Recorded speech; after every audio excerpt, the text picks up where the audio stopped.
als anys 80 va ser quan se va descobrir mediàticament el tresor que amagava el barranc dels Horts. Entonces se va produir un poc una mobilització social per tal de demandar la seva protecció. Al pas del barranc dels Horts vivia una parella de masovers. Manolo era fort, baixet, d'esquena ampla, seriós, un poc ruc, però el seu cor, encara que amagat, era molt dolç. Sempre anava en boina, xupetí i faixa roja.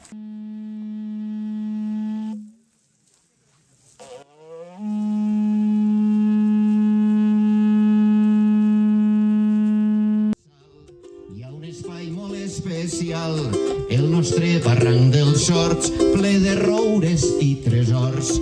Hi ha un patrimoni viu amb arbres monumentals.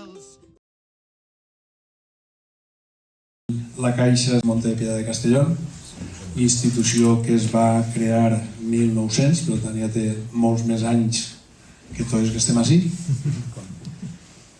En aquell moment la Caixa es va crear per a dos objectius. Primera, intentar desenvolupar econòmicament el territori i ajudar als grups socials que tenien més dificultats econòmiques. En aquest moment es dediquen a fer tres tipus d'accions.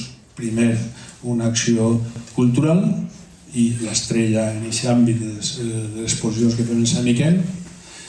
Tenim una pata social, que per nosaltres també és fonamental, i tenim una altra branca, que és la mediambiental educativa. Avui és un dia d'immensa satisfacció, immensa felicitat, i jo l'únic que vos volia donar les gràcies a tots.